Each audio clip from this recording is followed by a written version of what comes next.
Now, let's dive into today's story. Chapter 1. The Invitation. Russell Webb stared at the cream-colored envelope in his hand. The expensive paper felt foreign against his calloused fingers. His daughter's engagement announcement, embossed with gold lettering that caught the light in his modest living room. Olivia Webb and Michael Fairchild cordially invite you. 7 years had passed since Diane left him for Victor Caldwell. 7 years of rebuilding a life that had been shattered when his wife of 20 years declared she'd found her soulmate in the silver-haired real estate magnate. The memory still burned like acid. Russell tossed the invitation onto the coffee table and walked to the kitchen for a drink. At 52, he still maintained the powerful build and alert demeanor that had served him well in his former life. Before he became Russell Webb, loving husband and father. Before he buried Alexander Volkov, the man who had built and destroyed empires from the shadows. The doorbell rang. Russell checked the security camera on his phone before opening the door. "You got one too, huh?" said Perry Blackwell, Russell's only friend from the old days who still checked in regularly. Russell gestured him inside. "Want a drink? Make it strong," Perry said, settling into the worn leather armchair. "You planning to go?" Russell poured 2 fingers of whiskey into tumblers. "Olivia called. Said she wants me there." "And you believe her?" Perry accepted the glass. "Or did Victor and Diane put her up to it? Another chance to parade their perfect life in front of you." "My daughter wouldn't do that." Perry sighed. "The same daughter who believed Victor when he said you were dangerous? Who hasn't visited in 3 years? She was manipulated." Russell's voice turned to steel. "She was 18 when Diane took her. Filled her head with lies. And now she's 25, engaged to some trust fund kid from Victor's circle." Perry studied his friend. "You sure you want to walk into the lion's den? These people aren't worth it." Russell stared at the old photograph on his mantle. Olivia's high school graduation, the last happy day before everything fell apart. "My daughter is worth it." "Then I hope you're prepared for what comes next," Perry warned. "Victor isn't known for subtlety or mercy. Neither is Diane anymore." Russell smiled thinly. "Neither am I." After Perry left, Russell unlocked the hidden panel in his office closet. Inside was a safe containing the remnants of his former life, documents, passports, and a satellite phone he hadn't used in 15 years. He powered it on, surprised to find it still had charge. Old habits. He dialed the only number stored in its memory. A gruff voice answered on the 3rd ring.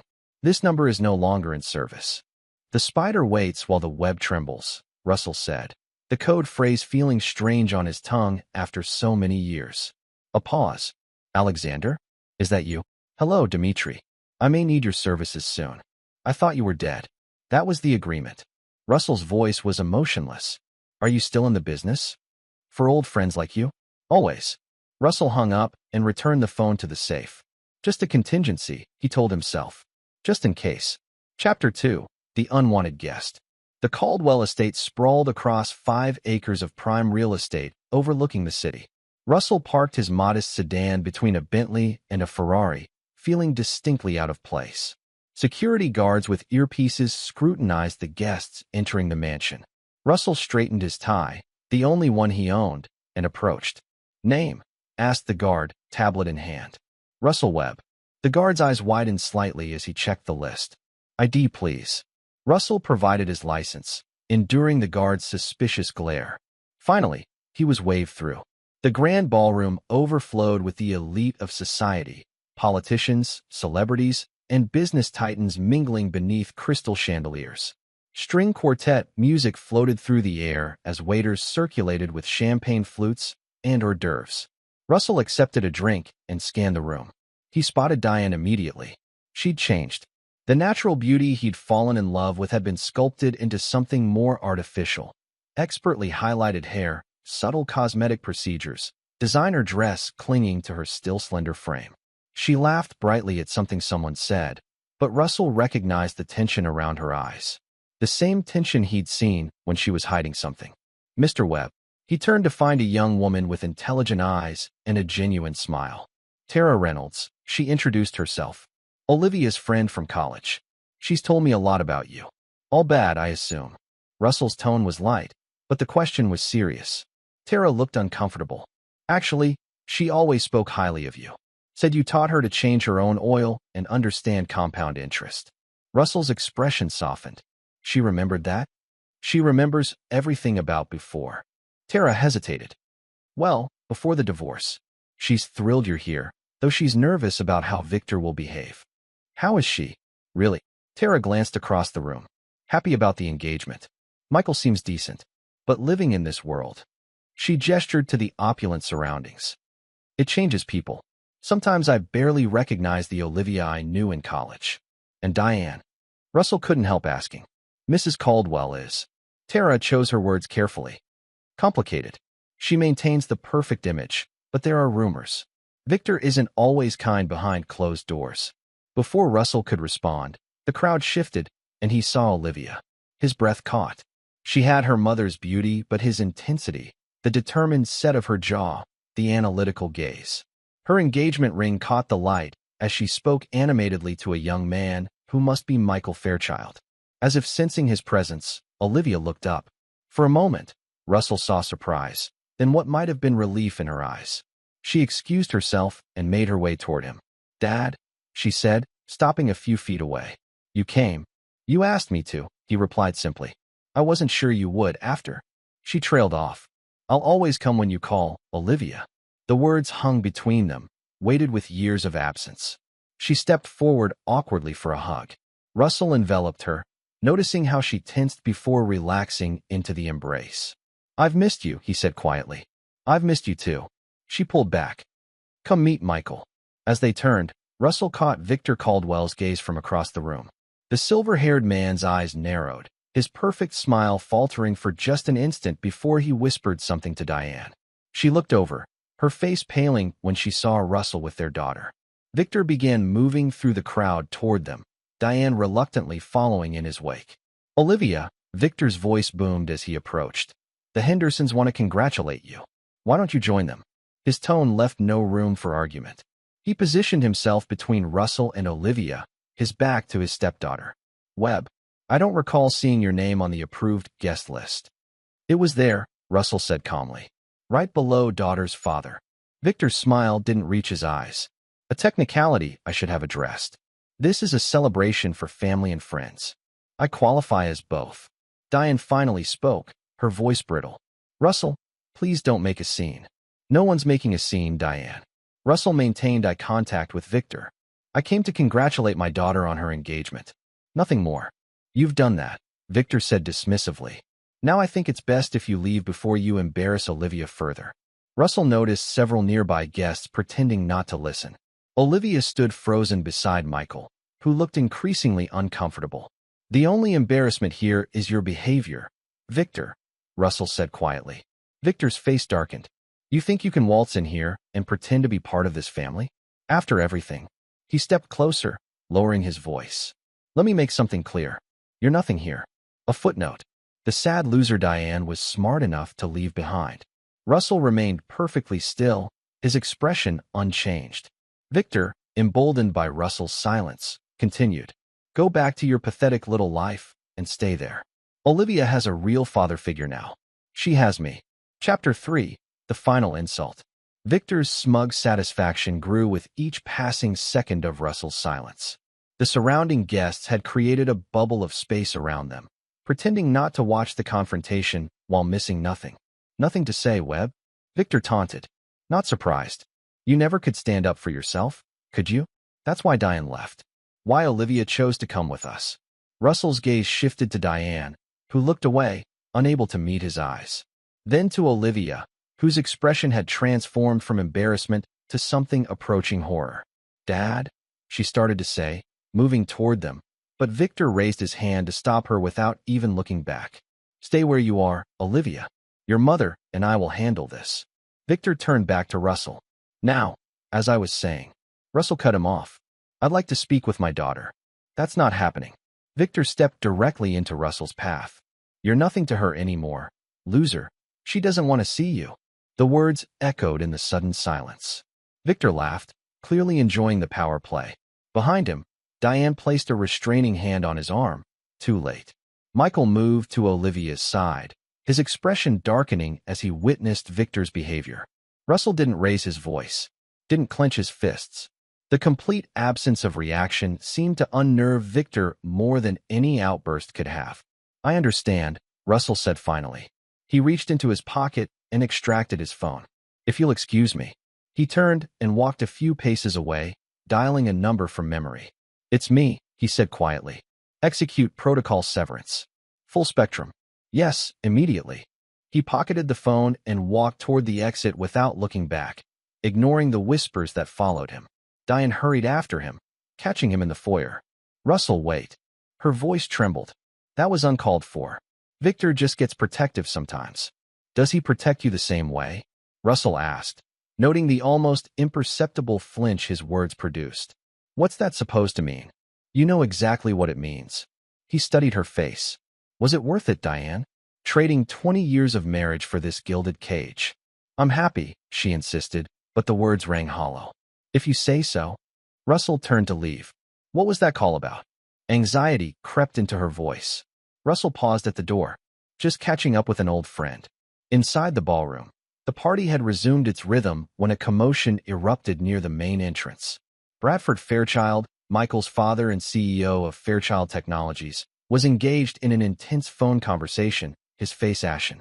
He beckoned his son urgently. Michael excused himself from Olivia and joined his father. Their heated whispers grew louder until Bradford's voice carried across the room. This cannot be true. That man is a security consultant from Albany.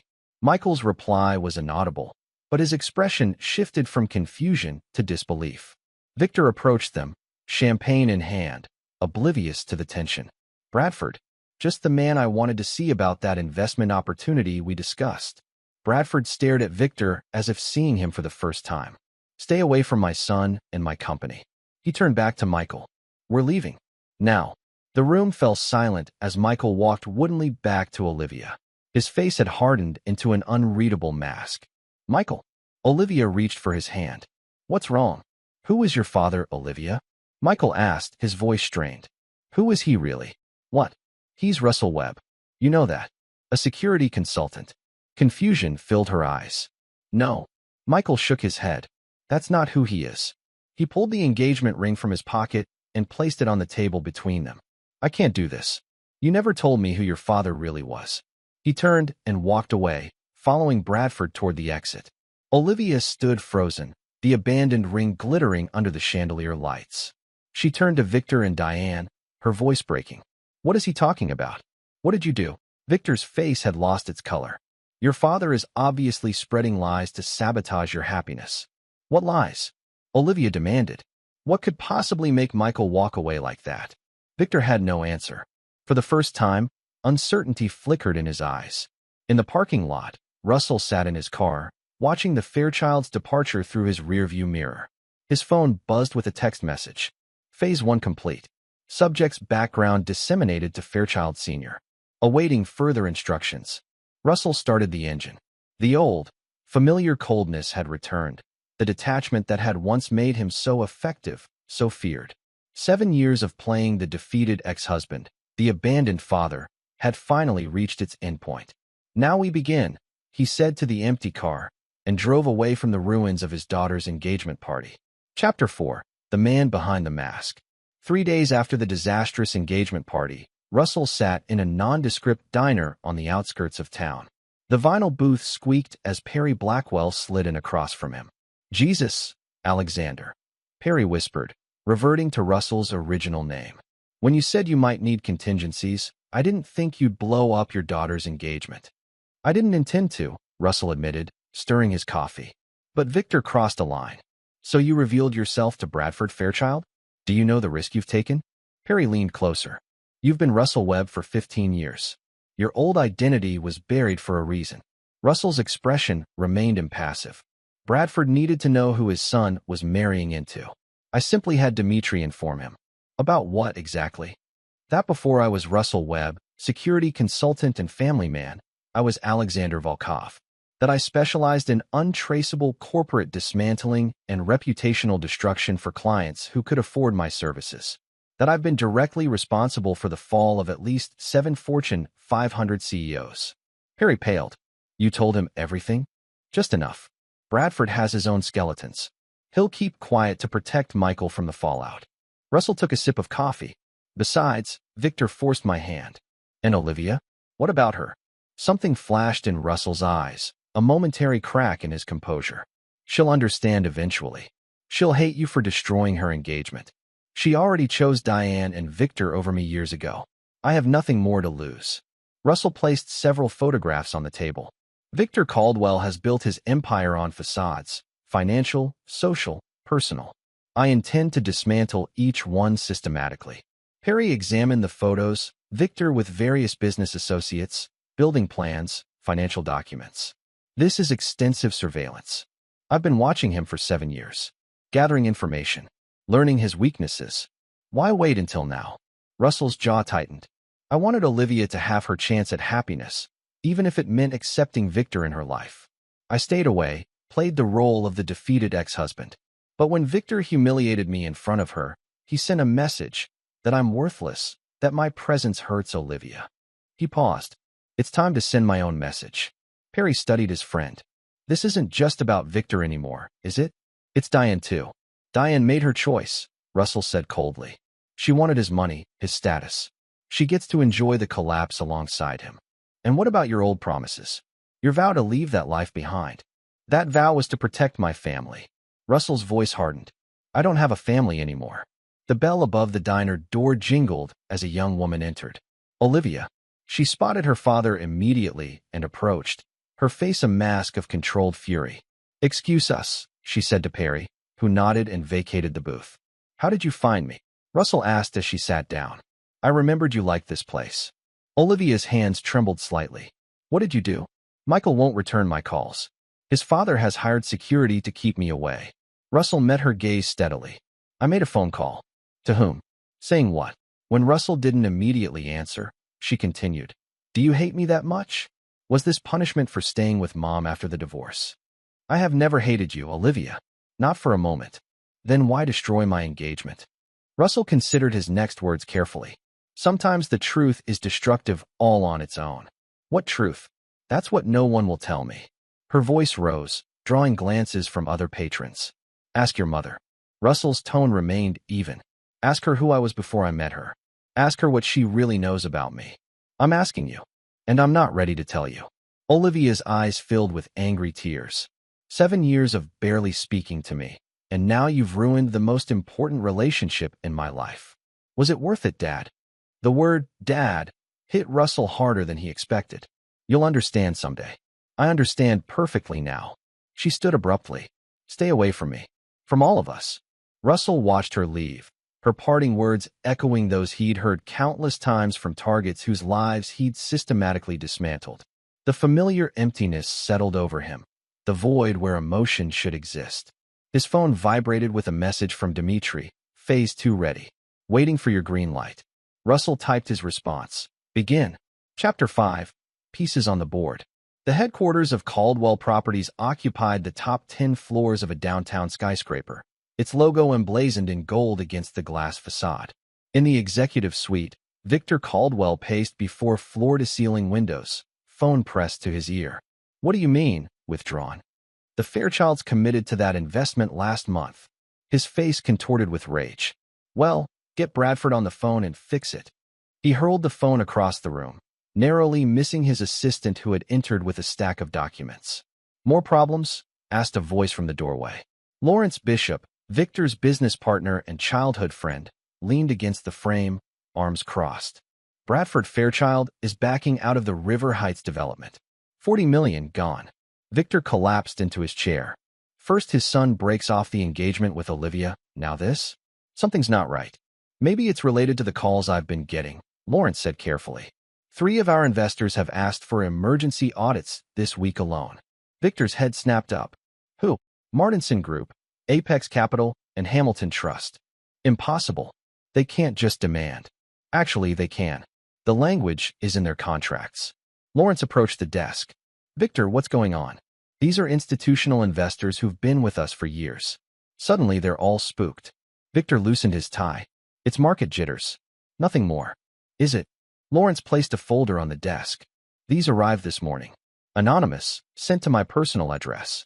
Victor opened the folder and froze. Inside were bank statements showing massive transfers to offshore accounts. Transfers authorized with his signature. What the hell is this? He demanded. You tell me. Lawrence's voice had chilled. Because they look remarkably like records of you siphoning company funds. These are forgeries. Victor stood, face flushing. I'm being set up. By whom? Victor paced again, mind racing. Webb, he said finally. Russell Webb. Lawrence raised an eyebrow. Diane's ex-husband? The one you humiliated at Olivia's engagement party. He's more than that. I don't know what he is, but the Fairchild seemed to. Victor, Lawrence said slowly, what have you done? Before Victor could respond, his assistant interrupted. Sir, Miss Caldwell is here to see you. Diane swept in, her designer handbag clutched like a shield. Our cards were declined at Bergdorf's, she announced without preamble. All of them. The sales associate said our accounts have been frozen. Victor and Lawrence exchanged glances. It's a banking error, Victor assured her smoothly. Like the investment properties suddenly being underwater. Diane's voice rose. Like the calls I'm getting from our friends saying they've heard rumors about financial irregularities? Who's been calling you? Victor demanded. Everyone. Barbara Montgomery said her husband pulled their money from your fund yesterday. The Whitakers canceled our dinner plans with some ridiculous excuse. Diane's perfect composure cracked. What's happening, Victor? Lawrence cleared his throat. I think I'll give you two some privacy. After he left, Diane faced her husband. Is this because of what you did to Russell? At the party. Don't be ridiculous. Victor dismissed her with a wave. Webb is a nobody. A loser who couldn't keep his wife happy. Then explain what's happening. Victor avoided her eyes. A temporary cash flow issue. Nothing serious. Liar. Diane's voice was flat. You've been lying about our finances for months, haven't you? Those late-night calls, the mysterious meetings. You didn't seem to mind the benefits, Victor snapped. The jewelry, the vacations, the status. You were happy enough to enjoy it all without questions. The accusation landed like a slap. Diane stepped back, her expression hardening. Fix this, Victor. Whatever it takes. After she left, Victor unlocked his private safe and removed a burner phone. He dialed a number from memory. Baker Security, answered a gruff voice. This is Caldwell. I need information on Russell Webb. Everything you can find. The standard rate. Money is no object. I want to know who he really is. Across town, in a modest apartment he'd rented under an alias, Russell monitored the bugs he'd planted in Victor's office months ago. He smiled thinly at the panicked conversation he'd just heard. His phone rang. Tara Reynolds, Olivia's friend who, unknowingly, had become a crucial piece in his plan. Mr. Webb? It's Tara. I got your message about being worried about Olivia. Thank you for calling back. Tara, has she told you what happened at the engagement party? Some of it. Tara sounded hesitant. She's devastated. Confused. Did she mention that Victor blocked me from speaking to her? That he humiliated me in front of everyone? No, but that sounds like him. He's always controlling who gets access to Olivia and Mrs. Caldwell. Russell feigned concern. I'm worried about them both. Victor has a temper, doesn't he? A pause. How did you know? Just a feeling. Russell carefully steered the conversation. Tara, you work at one of Victor's companies, don't you? Yes, in marketing at Caldwell Development. Have you noticed anything unusual lately? Any signs of financial trouble? Tara lowered her voice. Actually, yes. There are rumors about payroll issues coming up, and some executives have been leaving suddenly. She hesitated. Why do you ask? Just connecting dots, Russell replied casually. Tara, would you be willing to keep an eye on things? For Olivia's sake? I'm concerned Victor might be dragging her and Diane into a bad situation. Of course, Tara agreed readily. Olivia is my best friend. After hanging up, Russell opened his laptop to check progress on the other fronts of his operation. Dimitri had successfully planted doubt with key investors. Lawrence had received the fabricated financial documents that were close enough to the truth to be believable. Most importantly, the real evidence of Victor's questionable business practices, evidence Russell had been gathering for years, was finding its way to the right regulatory authorities, anonymously of course. Russell's phone buzzed with a text from Perry. Victor hired Baker Security to investigate you. Time frame. Russell typed back. 48 hours until they find what I want them to find. The pieces were in motion. The first dominoes had fallen. Soon, Victor Caldwell would understand what it meant to awaken Alexander Volkov from his self-imposed exile. Chapter 6. The First Domino. Lawrence Bishop had never considered himself a particularly moral man. In business, especially real estate development, certain ethical corners were routinely cut. But as he reviewed the documents in his home office at 2 a.m., a cold dread settled in his stomach.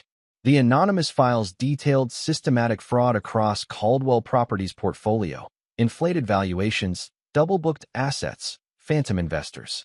If even half of it was true, they weren't facing a temporary cash flow issue. They were facing criminal charges. His phone rang, a number he didn't recognize. Mr. Bishop. The voice was deep, accented faintly with something Eastern European. I believe we have mutual interests to discuss. Lawrence straightened. Who is this? Someone who knows what Victor Caldwell has been hiding from you. Someone who can offer you protection when it all collapses. Is this some kind of blackmail? A soft chuckle. On the contrary, it's a lifeline. Victor has been systematically looting your company for years. The evidence is already with the SEC. You have perhaps 48 hours before the investigation becomes public. Lawrence's mouth went dry. What do you want? Distance yourself from Victor. Publicly. Immediately. Claim ignorance of his actions, which, based on your reaction to the documents I sent, is largely true. How do you know about those documents? Lawrence demanded, then realized. You sent them. Smart man. Unlike your partner. Why are you doing this? A pause. Victor took something from someone I respect. This is simply cosmic balance being restored. The line went dead. Lawrence sat motionless for several minutes. Then he began making calls, first to his personal attorney, then to a crisis management firm. By dawn, he had the framework of a plan to salvage what he could from the impending wreckage. At the Caldwell mansion, Victor awakened to an empty bed. He found Diane in the kitchen, still in her nightgown, staring at her tablet. You should see this, she said without looking up. Her voice was hollow. Victor took the tablet. On screen was a financial news website with the headline, Caldwell Properties Under Scrutiny. Co-founder Bishop distances himself from concerning practices. What the hell? Victor grabbed his phone and dialed Lawrence, who didn't answer. That backstabbing son of a bitch. Is it true? Diane asked quietly. Are we in trouble? Before Victor could respond, his phone rang. Baker Security. Mr. Caldwell, we have preliminary information on Webb, the investigator reported. It's unusual. What did you find? Nothing. Literally nothing before 15 years ago. Russell Webb appeared out of nowhere with perfect documentation, but no history. It's the kind of identity created by witness protection, or the investigator hesitated. Or what? Or someone with very specialized skills and connections. The man's voice lowered. There are rumors in certain circles about an operative called the Architect who disappeared around the time Webb appeared. Known for constructing and executing the systematic dismantling of individuals deemed untouchable.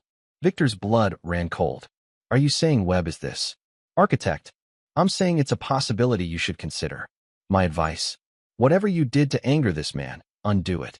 Immediately, Victor hung up and slumped into a chair, mind racing. Could Webb really be some sort of professional destroyer? It seemed absurd. The quiet, defeated man he'd humiliated at the engagement party didn't match that profile. Yet the timing was too perfect to be coincidence. Everything had started unraveling after that night, after Webb's mysterious phone call. Victor, Diane's voice broke through his thoughts. I asked if we're in trouble. He looked at his wife, still beautiful, but showing the stress of recent days. The woman who had left her husband of 20 years for the wealthier, more powerful man. We'll be fine, he lied. I need to make some calls. He retreated to his study, locking the door before accessing his own set of offshore accounts. Ones even Lawrence didn't know about. The balances were healthy, enough to disappear and start over somewhere with no extradition treaty. Victor had always maintained an exit strategy. He just hadn't expected to need it because of Diane's ex-husband.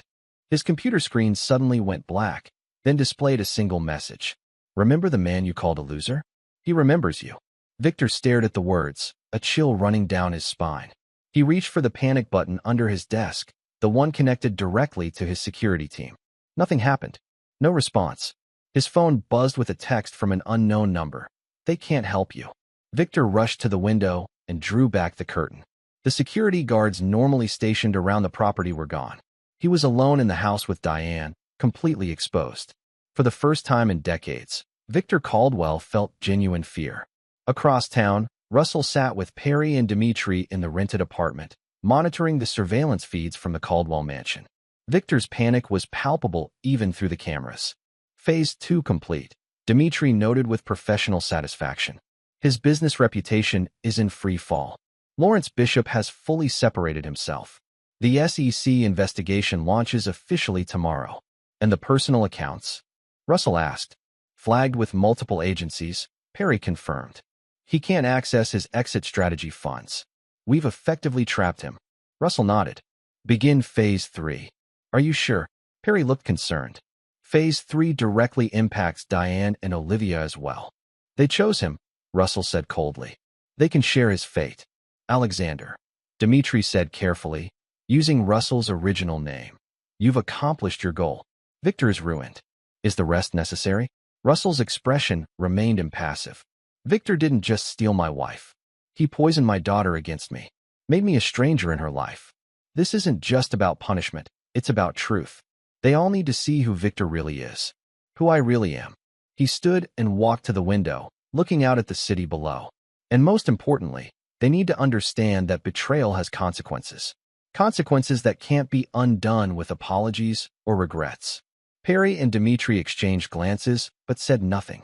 They had known Alexander Volkov long enough to recognize when his mind was set. The man who had once brought corporate giants to their knees without ever showing his face was fully awake again. And Victor Caldwell had become his personal target. Chapter 7. House of Cards. The gala fundraiser at the Metropolitan Museum had been on the city's social calendar for months. Despite the whispers about Caldwell Properties' financial troubles, Victor and Diane arrived in their usual style. He in a tailored tuxedo, she in a couture gown that cost more than most people's monthly mortgage. Smile, Victor hissed through his fixed grin as they posed for photographs. Everything is normal. Diane complied, though the strain showed around her eyes. The past week had been a nightmare of frozen accounts, canceled credit cards, and increasingly frantic calls from Victor. Their perfect life was crumbling, and she still didn't understand why. Inside, the reception was chilly. Former friends suddenly found reasons to drift away when the Caldwells approached. Conversations hushed as they passed. Victor, Diane, Lawrence Bishop greeted them with exaggerated cordiality, cameras flashing nearby. So glad you could make it. You backstabbing parasite, Victor growled under his breath, maintaining his smile. We built that company together. And one of us apparently decided to dismantle it alone. Lawrence sipped his champagne. The SEC investigators had quite a lot of questions about those offshore transfers. Fortunately, I had no knowledge of them. Those records are fake, and you know it. Are they? Lawrence's eyes hardened. Because they match some discrepancies I've been noticing for years, but chose to ignore. My mistake. Before Victor could respond, Lawrence turned to Diane. I'm sorry you've been drawn into this, Diane. I know how important social standing is to you. The barb was delivered with perfect politeness. As Lawrence walked away, Diane gripped Victor's arm painfully. What is he talking about? What offshore transfers? Not here, Victor muttered, guiding her toward the bar. As the evening progressed, Victor grew increasingly desperate. Key business relationships were disintegrating before his eyes as former allies publicly aligned with Lawrence instead. The whispers had become brazen discussions of Caldwell Properties' impending collapse. His last hope was Hamilton Woodward, whose investment firm controlled sufficient capital to potentially stabilize the situation. Hamilton, Victor approached the silver-haired financier with forced joviality. Just the man I wanted to see. Woodward regarded him coolly. Victor, I was actually hoping to avoid this conversation. I understand there have been concerning rumors. Victor began his prepared speech. But I can assure you. Save it. Woodward cut him off. I received some very interesting documents yesterday. Recordings, actually. Victor faltered. Recordings? Of you? Discussing how you play investors like me. How we're stupid old men, easily manipulated by your projected confidence. How you've been misrepresenting assets for years. Woodward's expression was glacial. Particularly illuminating was your joke about my daughter, the one you tried to seduce at my holiday party last year. The blood drained from Victor's face. Hamilton, I never. My firm is formally severing all ties with Caldwell Properties, effective immediately. Woodward turned to leave, then paused. One more thing. The man who provided these recordings suggested I ask you about the loser you humiliated. I think you know who he means. As Woodward walked away, Victor scanned the crowded room frantically. Was Webb here? Watching his destruction unfold? The sound system crackled suddenly, the soft background music replaced by a familiar voice, Victor's voice, in mid-conversation. Of course the properties are overvalued. These investment dinosaurs don't know the difference. By the time they figure it out, we'll have their money and they'll have worthless paper.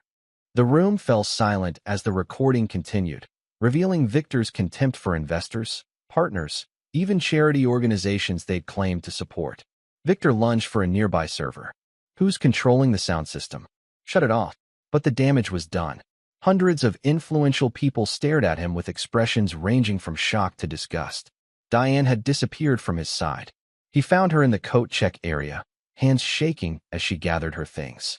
Diane, wait. Was that real? She demanded. Those recordings? Of course not. The lie came automatically. Don't. Her voice was tight with fury. Don't you dare lie to me now. Not after you've destroyed everything. I built everything. Victor snarled, grabbing her arm. Everything you enjoyed for the past 7 years. The homes, the vacations, the status you craved so badly you left your husband for it. Diane wrenched free. I left Russell because you promised me security, a better life, and delivered it, until Webb decided to tear it all down. Russell? Diane looked stunned. Russell is behind this. Your pathetic ex-husband isn't who you think he is. Victor's voice dropped to a harsh whisper. The man you left, the man I humiliated, he's systematically destroying us, using skills and connections neither of us knew he had. For the first time, genuine fear showed in Diane's eyes. What did you do, Victor? What did you do to provoke him? Outside the museum, Russell watched the Caldwell's argument through binoculars from a parked car. Beside him, Dimitri monitored the audio feed from the microphone in Diane's purse, planted weeks ago by Tara, who believed she was helping Olivia by keeping tabs on Victor's volatile behavior. She's finally seeing him clearly, Dimitri observed. Too late, Russell replied without emotion. The SEC moves tomorrow. Their assets will be frozen by morning. His phone rang, Olivia's number. He answered on speaker. Is it true? Her voice was raw. Are you destroying Victor's business? His reputation? Who told you that? Mom just called, hysterical. Said you've been planning revenge for years. That you're not who I think you are. Russell considered his words carefully. Your mother made choices, Olivia. Victor made choices. Now they're facing consequences. So it is you. She sounded shaken. The business problems, the social humiliation, Michael breaking our engagement. All because Victor insulted you at a party? This was never about an insult. Russell's voice hardened. It was about what they took from me. What they took from us. What are you talking about? Ask your mother about Alexander Volkov. Ask her what she knew when she married me. When she left me. The line went silent for several seconds. Who is Alexander Volkov? Me. Russell ended the call and turned to Dimitri. She'll search for information now. Make sure she finds exactly what we want her to find. As they drove away from the museum, Russell's expression remained impassive. But inside, something shifted, not regret, precisely. A recognition that some bridges, once burned, could never be rebuilt, even with his only daughter. Chapter 8. The Revelation. 3 days after the gala disaster, Victor sat in his home office surrounded by empty liquor bottles. The television droned with news of Caldwell Properties' spectacular collapse. Federal agents had raided their offices. Lawrence Bishop had turned state's evidence. Investors were filing lawsuits. Everything he'd built over decades, gone in a week. The security system chimed, announcing a visitor. Victor checked the camera feed to see Diane's ex-husband standing at his front door, alone and unarmed. Victor buzzed him in, too defeated to even feel anger anymore.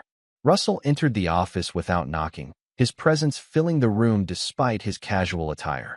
He surveyed the disheveled space, the unshaven man before him, with the clinical detachment of a scientist observing a failed experiment. Webb.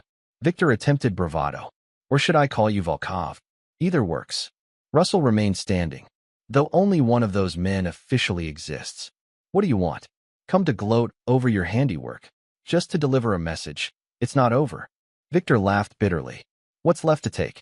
My company's destroyed, my reputation ruined, my assets frozen. You still have your freedom. Temporarily. The implied threat hung in the air. Victor reached for his drink. How did you do it? All of it. Methodically, Russell's tone was conversational. I placed listening devices in your home and office 3 years ago, gained access to your financial records, cultivated relationships with your associates to identify vulnerabilities. Why wait so long to use it? I was content to observe, to let you self-destruct naturally. Russell's expression hardened. Until you decided to humiliate me in front of my daughter. Until you blocked me from speaking to her at her own engagement party. All this because I hurt your feelings. Victor sneered. No. All this because you're exactly who I knew you were. An arrogant fraud who stole my family and thought there would be no consequences. The front door opened and closed downstairs. Heels clicked on marble as Diane called out, Victor. She appeared in the doorway, freezing at the sight of Russell. What are you doing here? Hello, Diane. Russell's voice softened imperceptibly. You're looking well, all things considered. Diane stepped into the room, her designer outfit contrasting with her exhausted face. Have you come to finish destroying what's left of our lives? That depends on Victor. Russell turned back to him. The SEC has evidence of your financial crimes. The FBI has recordings of you discussing bribery of government officials. You're facing decades in federal prison. Victor paled further. What do you want? A full confession. Every illegal act. Every person you've harmed. Delivered to the authorities tomorrow. You're insane, Victor scoffed. Why would I do that? Because I'm offering you a choice.